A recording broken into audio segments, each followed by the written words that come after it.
Hello and welcome to a new video. In this video I briefly want to talk about a new lens that's come to light, which is the Canon RF 600mm F11 IS STM lens. And I want to talk about this lens in more detail because I think it's an important lens to talk about.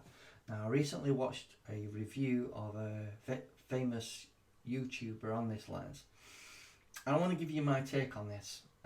As someone that does wildlife photography and sports photography from time to time, and talk about where I think this lens is positioned in the marketplace. So it's going to compete directly with the Sigma 150 to 600 lenses in terms of price. I think the contemporary is around £750 as this lens is. But I really need to talk about the exposure triangle in this video. Now, you've got ISO, aperture and shutter speed. Now, it's all a balancing act to get the correct aperture and shutter speed and the correct ISO to try and get a shutter speed that's significantly high enough in order to freeze action. And that's the ultimate goal of most wildlife and sports photographers, is to freeze action and get a good result in the photography world. So I'm struggling to see how an F11 lens is useful at all, because it's a very dark aperture, a very small hole letting out a very small amount of light in. F11 could be susceptible to diffraction. I will put an example in the description box to a popular YouTuber who's providing some DMG files of what this lens can provide. But I'm really struggling to see how this lens will produce any good results in low light situations. Now, I went to the Royal Armouries during a joisting event with a 7200 EF lens, and it was very dark, very overcast, and I was trying to use a 1.4 extender that made the aperture from 2.8 to 5.6, and it was too dark. And the shutter speeds I were getting was around 200th of a second, which wasn't fast enough to freeze action. The rule is generally you need a shutter speed equivalent to your focal length. So if you've got 1000mm, you need 1,000th of a second. So 600mm, you need a minimum of 600th of a second. And you're not going to get that with F11. If I was struggling to get that with my combination around 560mm at 5.6 and I couldn't get what I wanted, you certainly aren't going to get this with this F11 lens. It's just too dark. Now, in good light during sunny days, let's say you live in California, you aren't going to have a problem with this lens.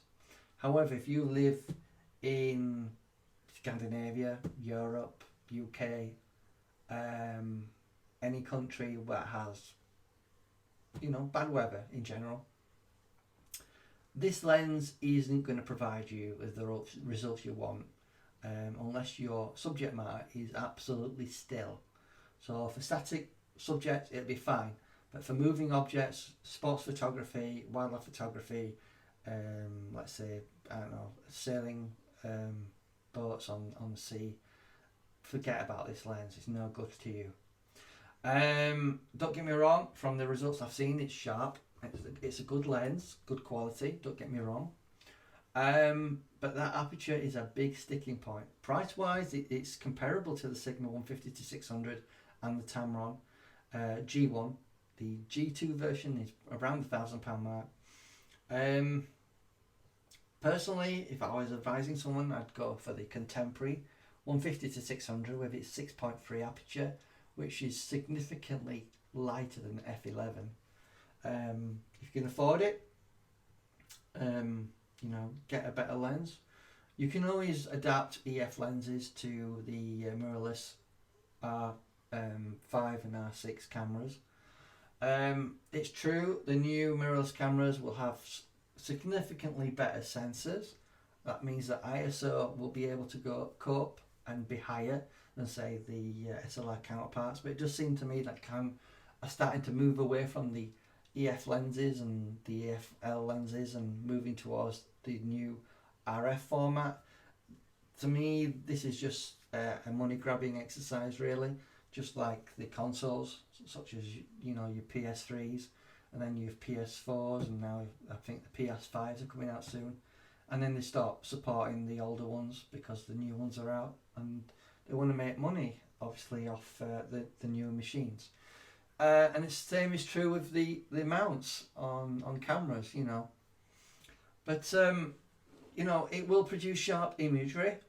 F11 though is a really dark aperture, and you will struggle to get good results with that aperture without raising your ISO. The problem is when you raise your ISO, now if you're not familiar with photography terms, when I say ISO, it's the sensitivity of your sensor in your camera, and the more you raise it up, right, the quality of your imagery suffers because of noise. And if you're old school, we used to call that grain, when we used to use film back in the day. So that's the problem with the exposure triangle. When you've got controlling shutter speed, aperture and ISO, and you're trying to get a high enough shutter speed to capture that imagery to stop motion, you're going to struggle with this lens to get that. So I'd highly recommend other alternatives such as the Sigma zooms. It might not be quite as sharp as these lenses, these new RF primes, but primes are always going to beat zooms no matter what, no matter how good they are. I've got the 100 to 400 Mark II EF lens L. It's extremely sharp, but I know that it's not as good as a prime, even a cheap prime. So you've got to remember that when it comes to choosing your lenses, and you need to find the lens that's right for you.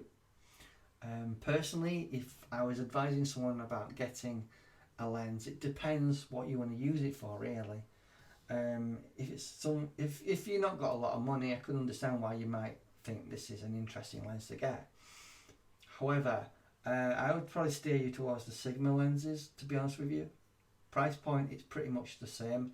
The Sigma 150 to 600 contemporary is the same price as this RF lens, and I understand you'd probably have to get an adapter. There's a Sigma adapter you can get, which is pretty good. So I just wanted to talk about this lens a little bit in this video and give you my advice. To be honest with you, if I was focusing on sports in the UK, for example, I would not want to buy this lens because most of the year it's overcast, it's dark, and you won't get very good results with this. Also, wildlife, if you're doing wildlife photography during sunset, sunrise, where light's going to be minimal, you're going to struggle again with this lens. I don't want to slate this lens off too much because it does have 4 stops of image stabilization, and when you couple that with the RF, the R5 and the R6 cameras that have in-body image stabilization, you're getting around 8 stops of image stabilization. That's fantastic, that's great. The problem is image stabilization doesn't make up for subjects that are moving.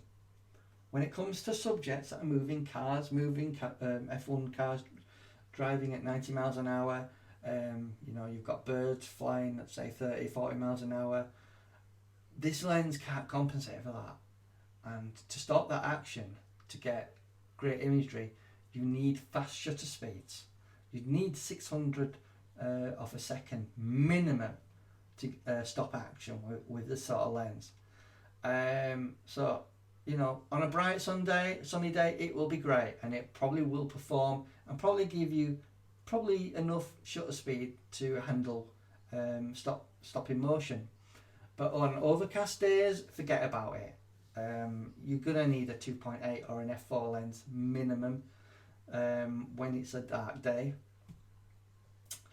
And obviously when you start raising your ISO, the sensitivity of your sensor on your camera, you're going to start introducing noise. Now I know a lot of cameras can go up to 20,000 ISO, but the problem is when you start going beyond say 2, 3, 4,000 ISO, then you start introducing massive amounts of noise and artifacts into your images, to a point where it's just not usable. You know, it's a bit like the top speed of a sports car. You know, while you can travel at 200 miles an hour, the law says 70. So what's the point of having an extra 130 miles an hour top speed? Pretty pointless. So I just wanted to talk about this lens and give you my take on it. You know, suggestions of alternatives is the 100-400 Mark II EF. You can always get an adapter. That's 5.6 aperture. The Sigma and Tamron's 150-600 with an aperture of 6.3. There's also the Canon Prime EF lens 300 f4, and there is a 400mm 5.6, which is relatively cheap as well as alternatives. The 300 f4 is a really good lens. You can put an extender on that will turn that to about I think it's 460mm, something like that, at 5.6, but that has 2 stops of image stabilization. I always found that lens really good, you know. So that's my take on this RF lens. You know, it's my point of view.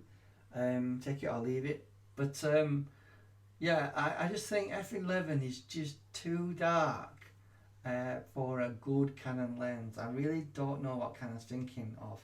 When you compare that Sigma and Tamron have brought out zooms that got more glass in, right, that are 150-600, and they're at 6.3.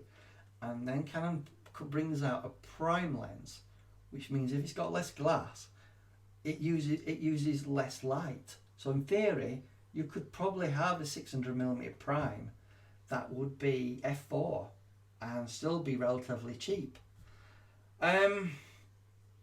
You know, it's your choice whether you want to go for something like this. I just hope my thoughts on this, I've sort of given you food for thought on whether you think this is a good lens, but I really have to advise you that F11 is very dark. And again, I hope these videos were helpful, and I hope you learned something. Thank you. Bye bye.